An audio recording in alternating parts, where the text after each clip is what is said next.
Thank you for joining me today. It's Brian Gubernick, and welcome to the No Days Off podcast, where we believe that every single day brings a new opportunity to get better. And let's hope that every day brings an opportunity to get better, because if you can't tell, I sound pretty terrible right now because I'm trying to get better from the flu that I managed to pick up last week at a 5th grade field trip. So I apologize. I know I sound pretty terrible.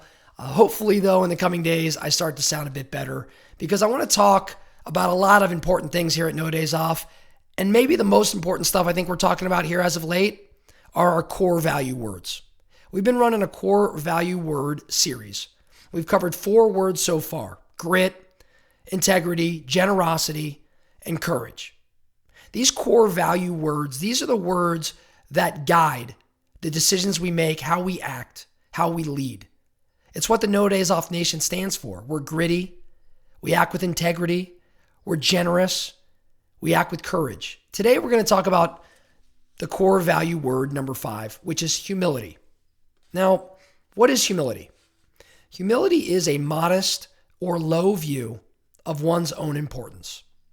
It's humbleness. If you act with humility, you act with, you're humble. It is the quality of being humble. At the No Days Off podcast, if you're part of the No Days Off Nation, we act with humility, hence why it's a core value word. Now, we're all aspiring to be better leaders each and every day, and I firmly believe that those leaders that act with humility are better leaders than others. Now, how can you act with humility? What are ways you can lead with humility? That's what I want to talk about today, okay? So as a leader, how could you act with humility? Number 1, share the power. Just because you have a formal leadership position does not make you any more important than anybody else. As a matter of fact, nothing makes any single human being better than another. Respect is earned, right? We know this. So share the power.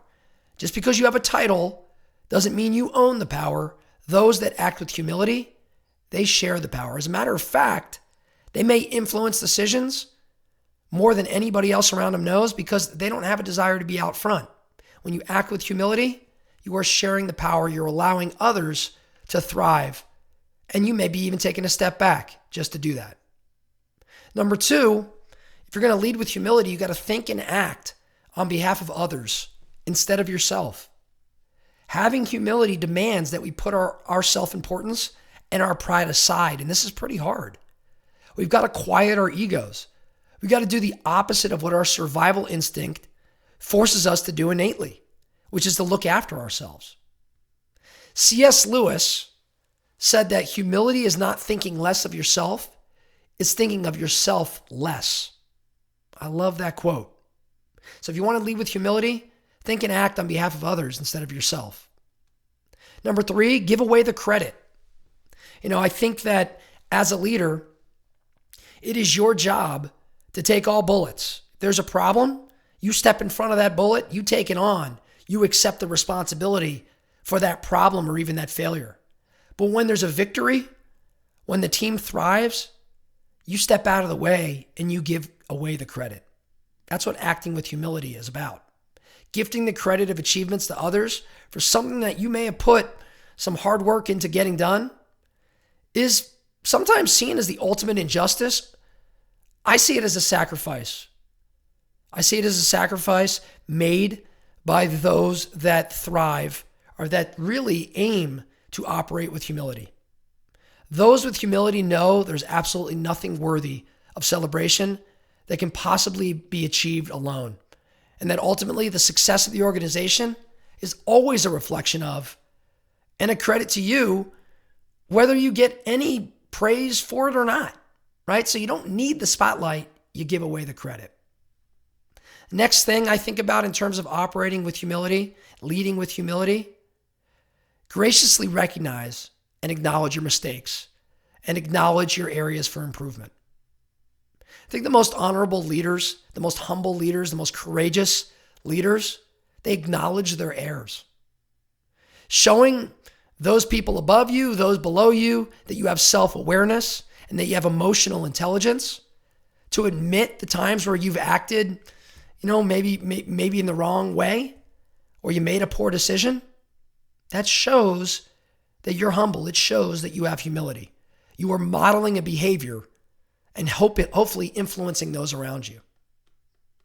Number 5, silence your own opinions to give a voice to others. If you're going to lead with humility, take a step back and listen.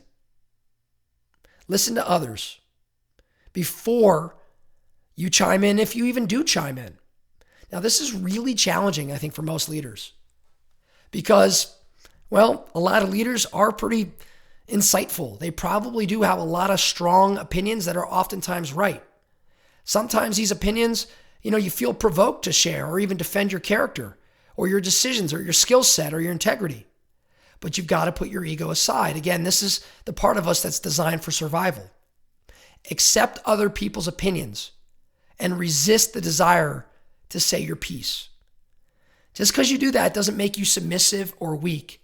It's an act of humility. The last couple things I think about when I'm thinking about leading with humility, always ask how you can help.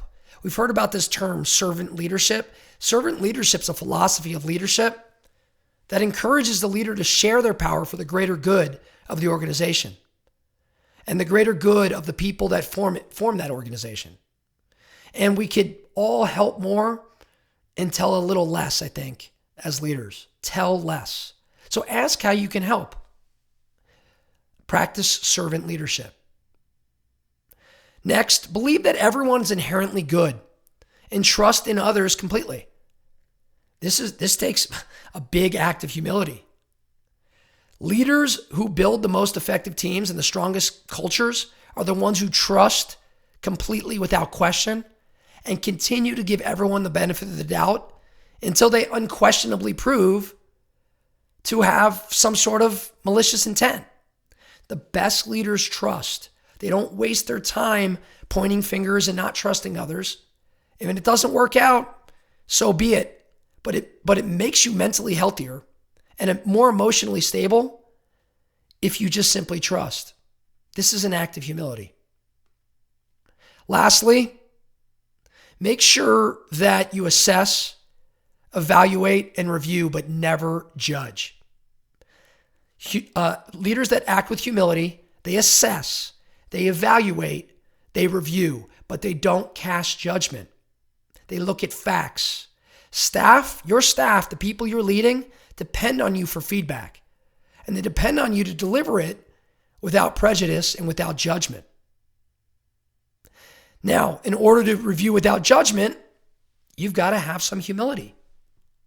Having humility doesn't mean agreeing with everyone or ignoring the things that need to be addressed, but it does mean delivering feedback constructively and sticking only to the facts. Now, I'm sure there's other ways that you can lead with humility, but those are the things that come to mind for me as I strive to be a better leader, as I strive to act with more humility. So as I go through that list, or as you go through that list, I should say, in which areas could you make some improvements? Where are you showing up with humility, but in other areas are not? What can you take from today's conversation and immediately take action around today? That's all I have for you today, the No Days Off podcast. Thank you so much for listening. And remember, every single day brings a new opportunity to get better. So let's get after it.